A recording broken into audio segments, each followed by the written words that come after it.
Hay un restaurante adentro de un hotel 5 estrellas en Recoleta que vende entre 400 y 500 kilos de carne por semana. Hace 12 años, el chef de este lugar fue el primero en traer la carne madurada a la alta cocina argentina. Cambió la forma en que un país entero entiende su propia carne. Esto es Un Plato, un restaurante, un chef. Cada capítulo vamos al lugar que mejor hace un plato para que nos cuenten todo. El capítulo de hoy es la carne madurada. Y para nosotros, el mejor lugar es uno de los pioneros, Elena. Vamos.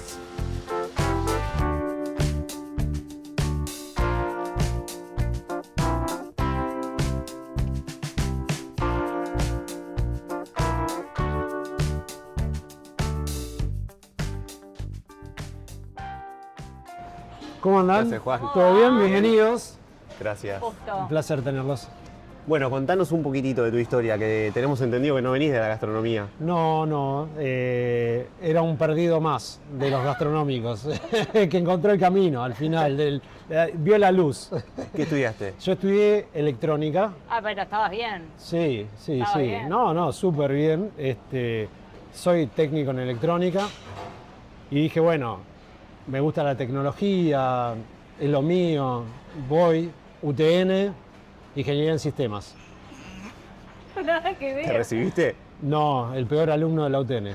Me echaban de clase, siempre hacía No era lo quilombo, tuyo, no era lo claramente. mío. Aprobé ética, única materia en 2 años. ¿Está bien? Está bien, ¿no? Fácil. Suma a lo que hago hoy. Yo te iba a hablar de programación, yo estudié programación, todo, pero Ok. no vas a entender nada. No, bueno, no tanto, no. Lo básico que aprendí en el secundario. Pará, ¿y estamos te hablando de- gustaba o...? Me divertía, Ok. pero no estoy hecho para el estudio.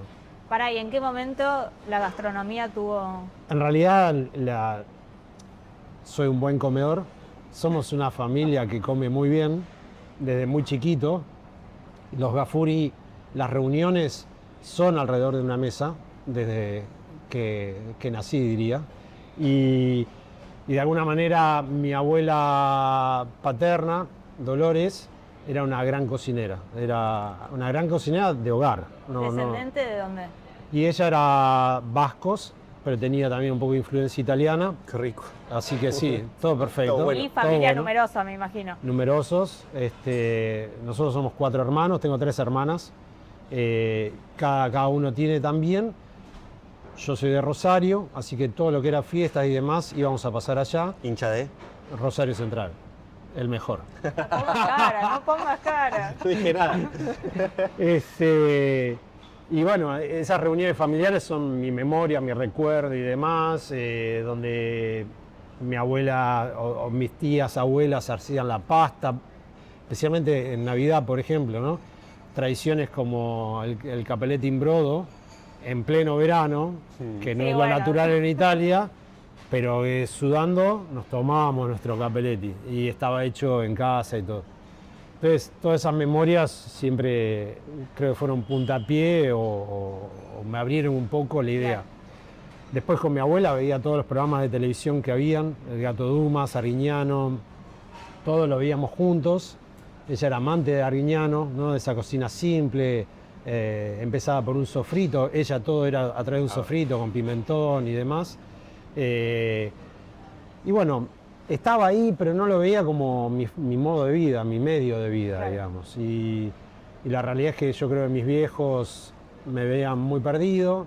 Digo, yo trabajaba, me mantenía, Juan, todo bien, no pero te vemos bien. no te vemos bien. Hubo algún otro tipo de approach un poco más fuerte. Sí.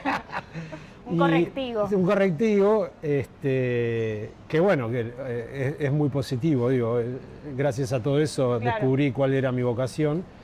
Y una amiga de mi mamá había estudiado gastronomía, pero porque a ella le gustaba, en The Way Trainers, en Ezeiza. Sí. Y bueno, era una gran escuela y demás. Y me dijo, hijo, ¿no querés estudiar cocina? Y yo dije, bueno, sí, dale, voy. Y ahí arranqué con todo, digamos. Empecé a estudiar, automáticamente empecé con pasantías.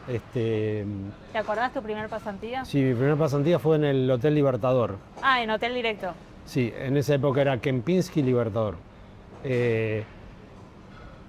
En Garmanger deshuesando jamones serranos, que después lo prensábamos, lo congelábamos para cortar para el buffet, haciendo todo el buffet frío, el buffet froid.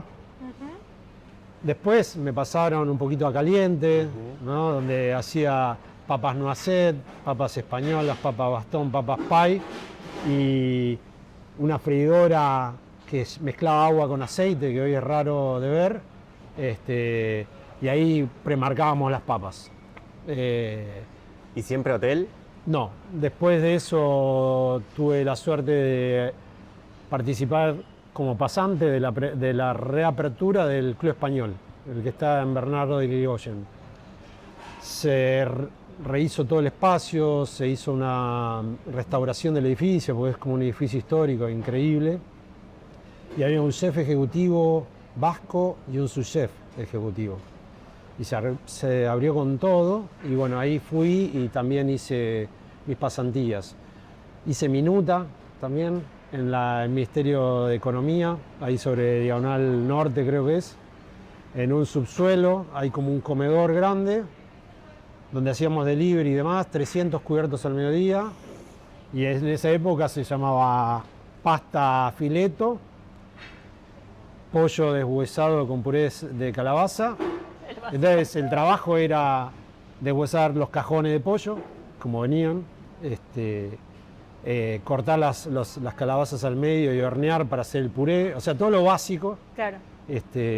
De un almuerzo de esa época, ejecutivo, fácil, rápido y económico. Igual ahí ya te gustaba la gastronomía, sentías que iba por ese camino tu vida. Sí, yo me empecé a sentir cómodo en la cocina. Esas cocinas eran de cocineros que no tenían estudio, Claro. ninguno, que venían de esa parte de obrero de la gastronomía, como fue Europa toda la historia y demás. Y mucha gente del interior, muchos chefs del interior y demás, pocos de la ciudad, la verdad. Y bueno, de ahí fui como, digamos, encontrando mi lugar, mi camino. Bueno, después pasé por lo de Maru Botana, acá en Arroyo. Y ahí hice cocina, hice un poquito de panadería, metí un poco de pastelería. ¿Y pero había unas pastelería? chicas. ¿Cómo te llevas? No, hago, pero no me divierte. ¿Viste? Lo La amás, verdad, lo odias, es una sí, cosa no me terrible. divierte, me parece un poco aburrido. Lo lamento por mis pasteleros, pero. No, está bien, hay gente para todo. No, bueno, ahí obvio. Siempre. Lo importante es que siempre haya gente para todo. Tal cual. Es así. Que a veces cuesta encontrar gente para todo. Y acá en Elena estás hace... Y digamos, en realidad en el hotel yo empecé en el año 2000. Redondo. Previo había trabajado en el Sheraton de Pilar, yo hice la apertura del Sheraton de Pilar como cocinero. Sí. Y acá vine como cocinero en el año 2000. Trabajando en lo que era el restaurante Galani en esa época. Después con Four Seasons se cambió a Le Mistral, que era cocina mediterránea. Ahí recuerdo un evento, una semana hicimos de cocina mediterránea con Dolly, acá en la cocina. Bueno, un montón de recuerdos y aprendizajes.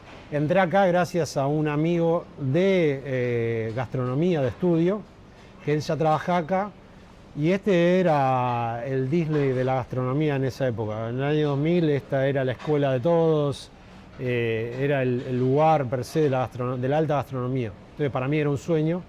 Y bueno, y entré y realmente era Disney, ¿no? O sea, trabajamos un producto que no existía, que no se usaba mucho.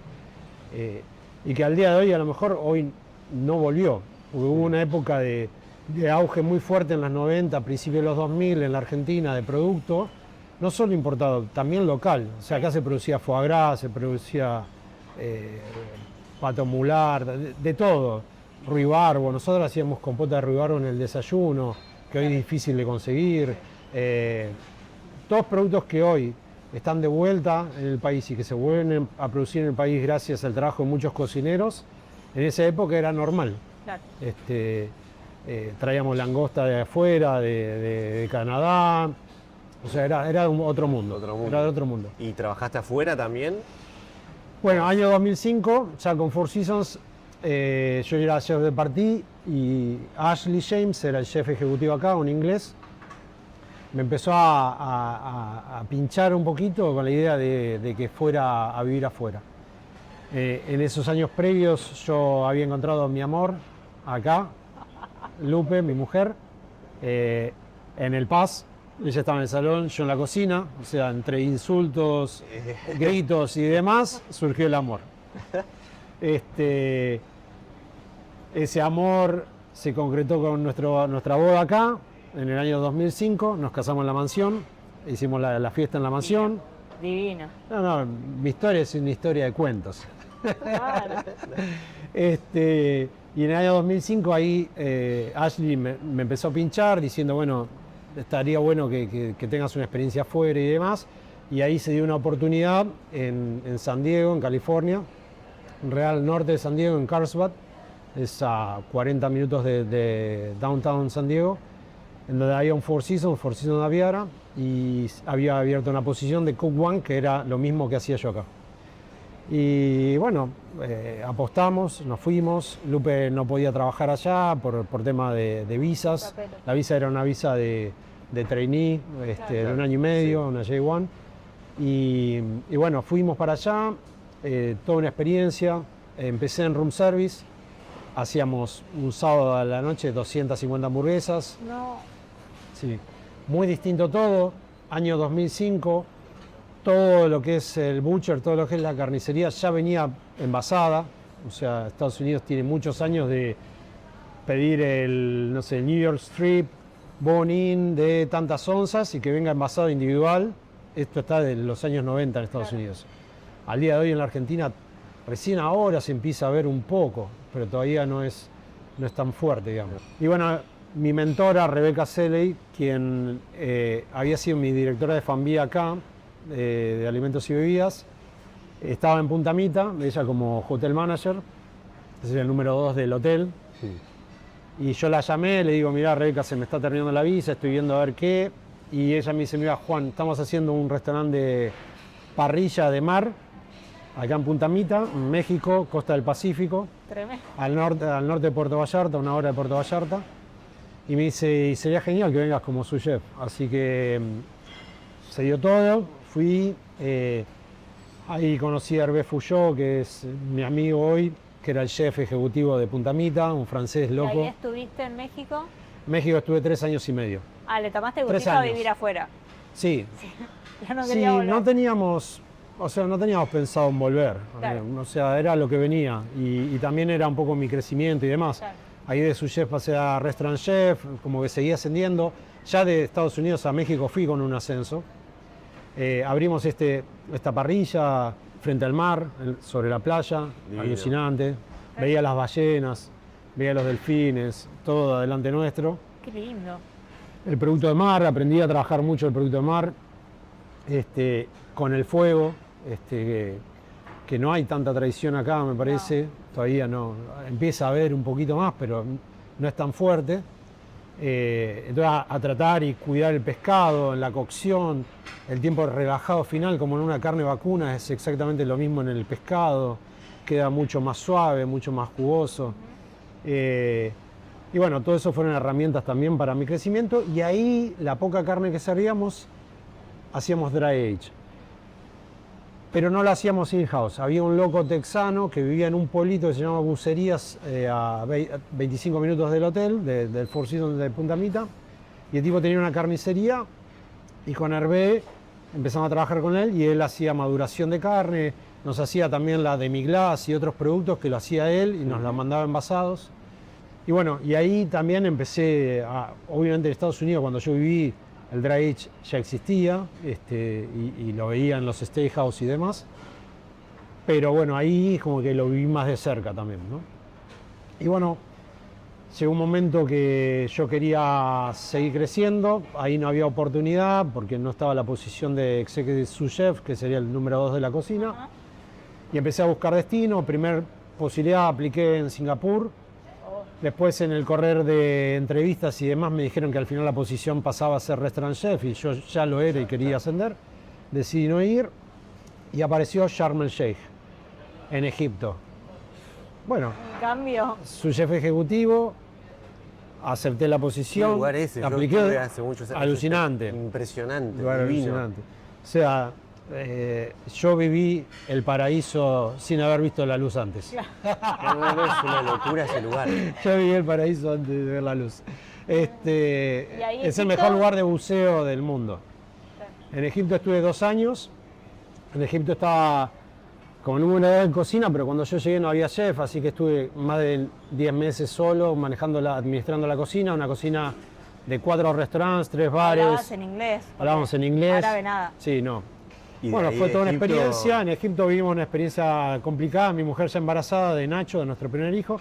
Le íbamos sea, a tener en el Cairo, Te iba a preguntar dónde nació. casi egipcio, pero fue la primavera árabe cuando se derrocó al presidente Mubarak y fue todo un caos en Egipto y demás.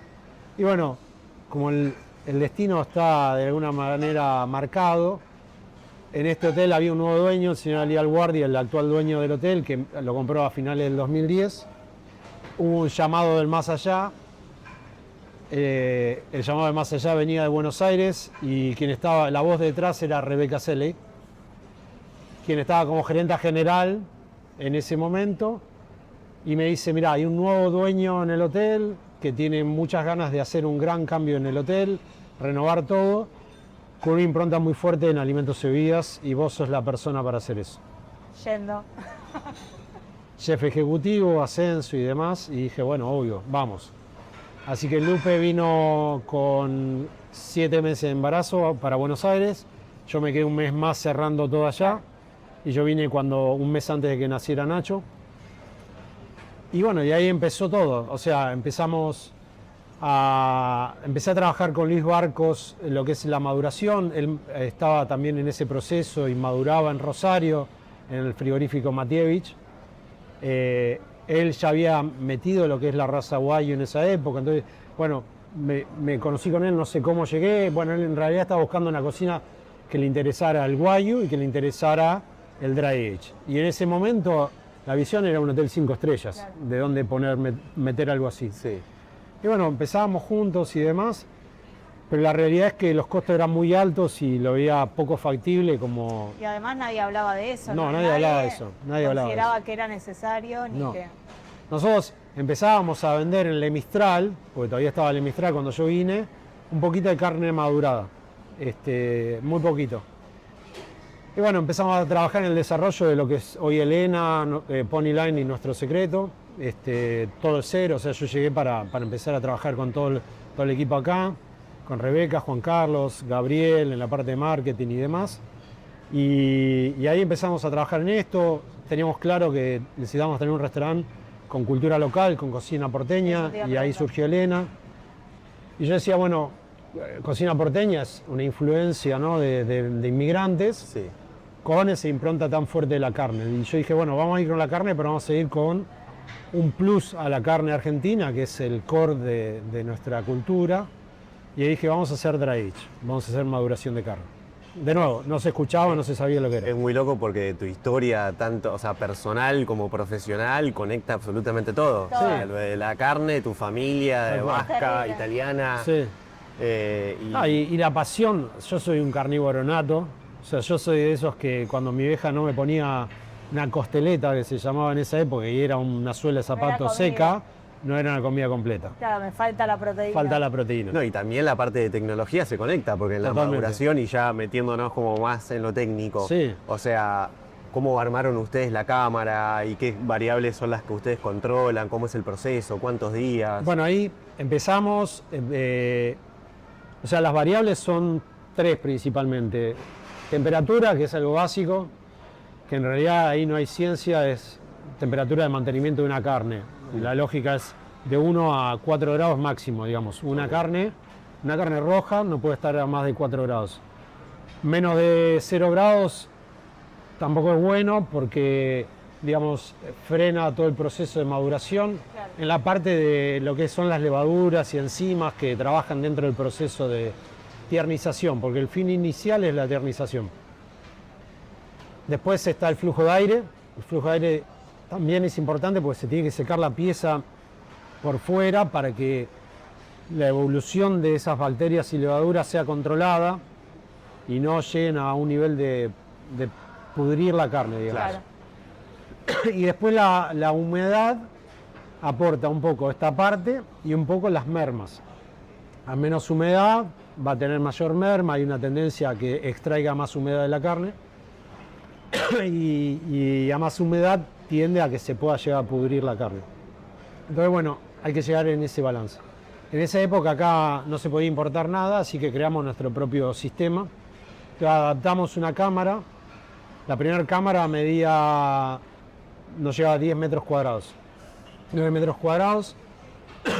Usábamos deshumidificadores y ventiladores. Deshumidificadores especiales. El deshumidificador de una casa tiene que trabajar a altas temperaturas, 14 grados Claro. y demás, si no se congelan. Estos son especiales y trabajan de 0 grados para arriba. Entonces ahí extraíamos, porque lo primero que hicimos fue empezar a medir el clima de la cámara. Entonces vos pones carne y la cámara se iba siempre a 99% de humedad, siempre. Entonces siempre había que tirar para abajo la humedad. Entonces bueno, fuimos midiendo con deshumidificadores. La gente Y ahí- piensa que es colgar la carne y dejarla y bueno, que se haga sola. Un poco sí, al principio sí. Lo importante es que nosotros siempre, y la hotelería siempre, trabaja con laboratorio. A ver, la hotelería históricamente es muy rigurosa en lo que es higiene, digamos. Y entonces, desde que empecé en la hotelería, siempre se hace muestreo de comida y demás. Entonces, eso es una ventaja, ¿por qué? Porque uno trabaja profesionalmente, digamos, ¿no? Entonces empezamos a hacer análisis, empezamos a hacer un montón de cosas para ver cómo era la evolución también de esto, de la parte de bacterias, levaduras y demás. Bueno, ahí descubrí, hice un trabajo muy hondo, de que en nuestra cava, podemos llamar, hay 12 colonias diferentes de levaduras y hongos. Y esas 12 conviven entre sí y aportan características organolépticas en el proceso de maduración. Ahí interesante que se da en nuestra cámara, que de haber probado quizás otras carnes maduradas Sí. y demás, es que nunca tiene una tendencia al sabor abombado o al olor abombado en la carne. Eso es clave y es verdad, Es clave. porque nosotros que lo probamos, O sea, yo puedo madurar 200 días y nunca va a tomar sabor abombado. Es más, en mi cámara tengo una pieza del año 2013, va a cumplir 13 años. La madre. Sí, ya estoy juntando fondos para hacerle la fiesta de 15. me muero. Así que en 2 años lo voy a invitar y va a estar la momia colgada en Pero la momia celebración de los 15. la usa- Es una momia. Es una reliquia, pero Sí. te sirve como base para... Sirve como base en esta parte, digamos, de levaduras y hongos. Sirve también como educación al comensal, decir la carne no se pudre si está controlada. Que para mí también como cocinero fue un cambio, porque cuando yo no sabía lo que era la maduración, especialmente la maduración en seco, vos ponías la carne en la cocina de hotelería, se envasaba al vacío, pero porcionabas, ponías, y la carne al poco tiempo se te abombaba. 3 días cambiaba de color, se abombaba, el músculo, todo. Sí, sí, sí. Tenía olor, y siempre, viste, pasaba lo mismo. Cuando aprendí a manejar este sistema, descubrí que controlándolo no sucede eso. Obviamente se seca por fuera la ves negra, seca, Que eso se descarta todo, que ¿no? eso se descarta, se saca, se descarta, pero la carne per se está intacta, digamos, ¿no? ¿Qué Que beneficios ves que tenga madurar carne? A ver, hay un inicio, los primeros días tiene que ver con la tiernización de la carne, que eso tiene que existir, sea en bolsa, sea donde sea, tiene que existir, porque hay un proceso enzimático que tierniza la carne, rompe las fibras y hace que sea más tierna la carne.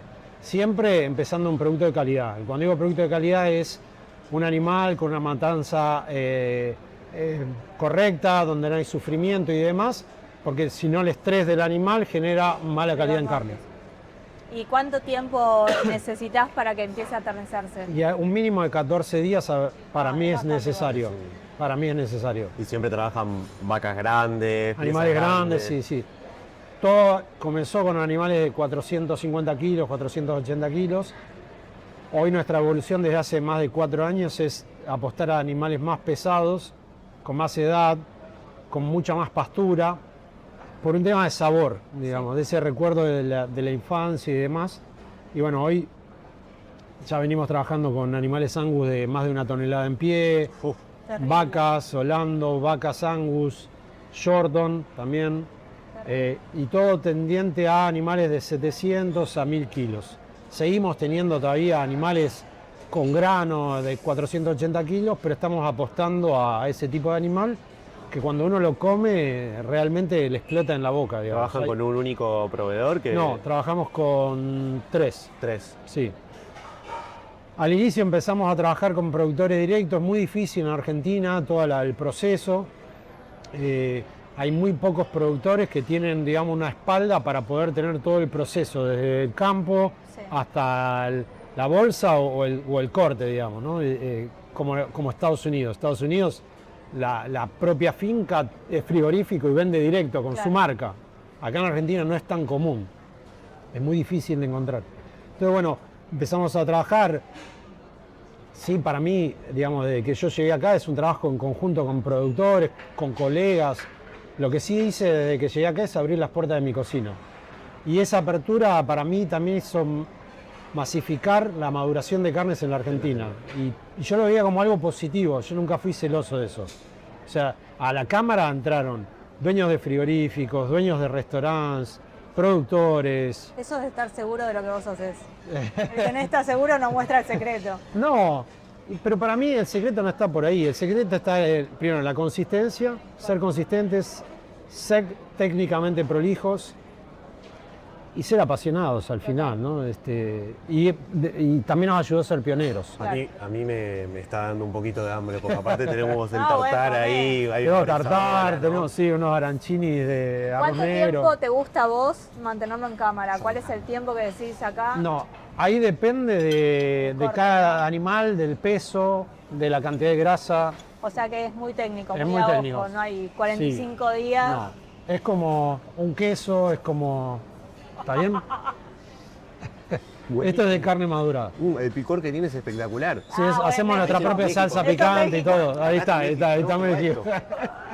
Está picantito muy bueno. Bien, balanceado también. Sí, balanceado. ¿La gente se queja del nivel No, no, picante? para nada, para nada. Y No, digamos, el tiempo de maduración está en eso, la prueba. es que no lo habíamos probado nunca. No. Muy bueno. Se me abrieron los ojos.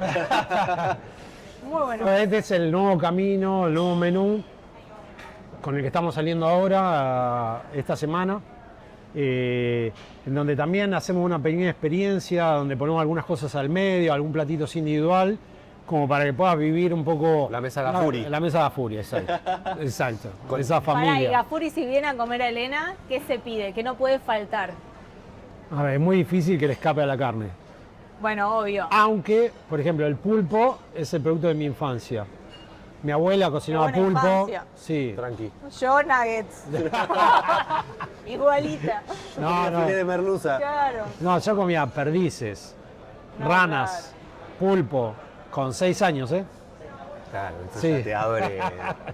Ahora entiendo todo. Bueno, entonces te pedís un chuletón, tal vez una carnecita. Una buena carne, un buen pulpo, las mollejas. A mi mujer y a mi mollejas hija le encantan. Las mollejas son muy top, está bien. Y usamos de degolladura, a diferencia Sí. de las parrillas. Es una textura diferente que Sí. podés combinar en un plato, que armoniza mejor en un plato porque no lucha tanto contra el resto de los ingredientes. Todas esas cosas como que no me pueden faltar. Pero después hacemos muy buenos pescados. Digo, esa cultura del pescado en la hotelería también. Cuando yo era cocinero, la gente venía a comer pescado al hotel. ¿Por qué? Porque sabían que el producto era fresco. Claro. O sea, el hotel te daba una espalda de Sí. conciencia detrás, de frescura. Entonces la gente venía a comer cosas acá que a veces no comía tanto afuera. Mira que es esa bresaola que hacemos acá de Guayú. La transparencia. Esto se derrite en la boca, me Se imagino. funde, exactamente. El asado tiene 21 días de maduración, 21 días de maduración, 24 horas de salmuera, una salmuera especial y 7 horas de asador. Se funde, Hacete de el verdad, ¿o no? favor. Ya te quería conocer, pero. Tenés que hacer hacete el control de favor. calidad. Es el laboratorio. Y con respecto a el punto de cocción, Sí. que entendemos que siempre que se madura la carne se recomienda comerla jugosa. ¿Ahí nos querés explicar bien por qué? ¿Y sos fundamentalista o te adaptás al consumidor? No, nosotros como hoteleros nos Sí, te iba adaptamos a al decir, él es consumidor. hotelero, no puede. Sí. No sé si no se puede. Yo creo que al final, digo, Igual el turista está todo más perfecto. acostumbrado a la Ahora, carne. una de las cosas que yo aprendí y la experiencia me dio y me llevó a donde estoy hoy, yo hace 7 años soy director de Alimento de Mi Vida. O sea, que manejo el negocio, veo los números, veo el servicio, veo todo.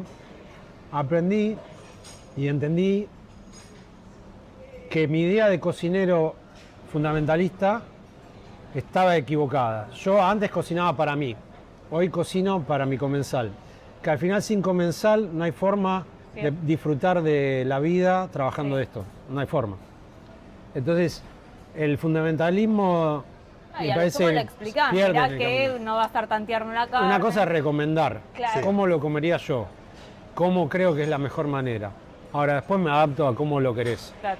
Y saliendo acá del mundo Four Seasons, Elena, cuando vos salís a comer, ¿qué restaurantes elegís? Tirame tus 3 restaurantes favoritos hoy de Buenos Aires. A ver, Podés irte al Pasto, ¿eh? Hay gente que ha Sí. dicho de todo. no, nosotros en familia, las pocas veces que salimos mucho en familia. Obviamente por mi trabajo voy a lo de colegas, siempre tenemos eventos, siempre comemos tenemos en una muchos cena, lados. de hecho. Hoy tenemos una salida, exacto.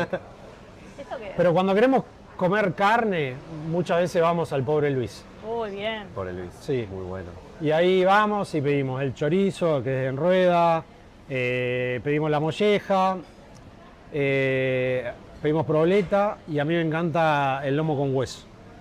Bien. Papas fritas, una ensaladita y está hecha la cena. Ese es el arancini, ¿no? No, Dios. Eso es el arancini. También tiene picor, me encanta. Sí, tiene un leve picor también. Muy bueno. Gracias por convidarme. ¿Lo vas a probar? Bueno, dale, te acompaño. Sí, Vamos. Y esto tiene huevas de trucha y un tartar por encima. De trucha, sí. Pastas solemos ir a la Alacena o Evelia. Suele ser nuestra elección. elegiría los mismos. Ok. No tanto con los chicos, más Grandaván, con mi mujer, amigos, Clásico. Entraña en Don Julio. Esos son como los lugares más visitamos, Perfecto. para ser sinceros. De más a menos, digamos, en continuidad. El más frecuente, sí. Sinceramente tampoco es que salimos muchísimo. Sí venimos mucho al hotel a comer. Para mí es importante poder saber qué es lo que servimos. Ese es otro error a veces del cocinero. Sí, Probar de parado es un error. sí, Probar sin sentarte con un seteo de una mesa es un error. sí. De golpe usás platos donde cuando querés cruzar los cubiertos se te caen y demás. Entonces también hay que ser conscientes de la posición de un comensal Está buenísimo. eso. cuando uno hace un plato. Entonces hacemos eso y mis hijos me piden mucho venir acá. Mi hija el año pasado, Claro, vos comías pulpo de chiquito no, y lo en querés casa comer lo cocino, mismo. trato de cocinar bastante, pero bueno, venimos mucho acá. Y mi hija es muy gourmand. Le encanta la trufa. En el colegio una vez le dijeron, ¿qué es lo que más te gusta? Y ella dijo trufa. Y se la quedaron mirando esta bueno. piba. Digo, yo disfruto de mi día a día, vivo de lo que me encanta hacer, que es un montón. Hay un montón de gente que no lo puede hacer. Y eso me ayuda un montón también. O sea, para mí el ideal es un poco lo que me toca vivir. Claro. De vivir de lo que me gusta. Claro. Y entonces yo no separo el trabajo de mi vida. ¿Cómo te sentís estar tantos años? Decinos cuánto justo con los Festives. ¿Ya cuántos años? Y desde el año 2013. A Una ver, locura. lo que más rescato de los 50 Best fue la unión que generó en Latinoamérica y cómo nos potenció como región. Sí. Para mí eso es el mega plus de esa lista, porque después, bueno, hay un montón de idas y vueltas, Sí, ruidos y cosas, que a veces son razonables también los ruidos. Tienen un detrás que uno se pregunta el por qué y demás. Pero me parece que lo mejor que puedo hacer es eso. Primero, llevar la gastronomía a lo alto, transmitir la gastronomía, y para mí fue eso. O sea, a mí me ayudó a descubrir Latinoamérica también, de alguna manera. Yo no conocía tanto Latinoamérica y lo conocí por los 50 Best. Y descubrí amistades, colegas. Digo, la semana pasada hicimos con Gastón y Eso, Micha, están haciendo que más un montón allá de de colegas pop-ups. somos amigos. Los pop-ups que están haciendo acá en Elena Sí, son sí, estamos espectaculares a para pleno, hacemos acá en estar uno por Pony. mes. más o menos uno por mes. Ahora viene Leo Espinosa, viene Alquímico en Pony. Tremendo. Hacemos en Nuestro Secreto también pop-ups. Y me parece que está buenísimo eso, el mix de culturas y demás. Y bueno, ahí encontré nuevos amigos también. Con Gastón, realmente Gastón, Harry, Leo, son amigos de la gastronomía. ¿Y te sentís en la obligación de tener que volver a ganarlo? ¿O es algo como, bueno, si sucede, sucede y ya? Hoy la verdad, si sucede, sucede. Empezaron a venir otras cosas, Claro. Apareció Michelin también. Bueno, ¿son el único restaurante de hotel o no? Sí, sí, En la guía, sí, Michelin. eso, los 101 Steak Restaurants también. El único restaurante de hotel, Steakhouse. Un montón. Sí, son muchas cosas que obviamente son más que bienvenidas, te llenan de orgullo, obviamente lo buscas, pero tampoco hay que perder el eje Eso, no te frustrás de si por no qué estamos sucede. acá. Nosotros no estamos por un premio, el premio no te da nada, en el fondo no te da nada. Sí. La gente El tiene que te lo venir da es por el que ahí. tiene que venir. Y tenemos la suerte de que ya llevamos 13 años con los restaurantes abiertos y sigue siendo un éxito. Y la gente sigue hablando. Sigue hablando, Al día sigue de hoy, viniendo. O sea, no es de modé venir a Elena, no es de modé No, venir no, a Nuestro no, por Secreto, eso no te es de digo. modé venir a Poli. Y que tenés mucho público argentino también que Sí. viene, que eso es raro. Y logramos un montón de cosas, o sea, el 80% es público local, en todos los outlets. Y para vos, ¿qué otro restaurante argentino trabaja con productores locales, está como abordando mucho la industria nacional? Y de estos de pastas, Evelia, el trabajo que hace detrás de importar harinas, como muy centrado en el producto italiano y reivindicar eso, que bueno, que quizás con los años la intervención local se fue perdiendo, ¿no? Hermoso lugar, Evelia. Lindo. Próximo capítulo, los ñoquis de Evelia. No se lo pierdan.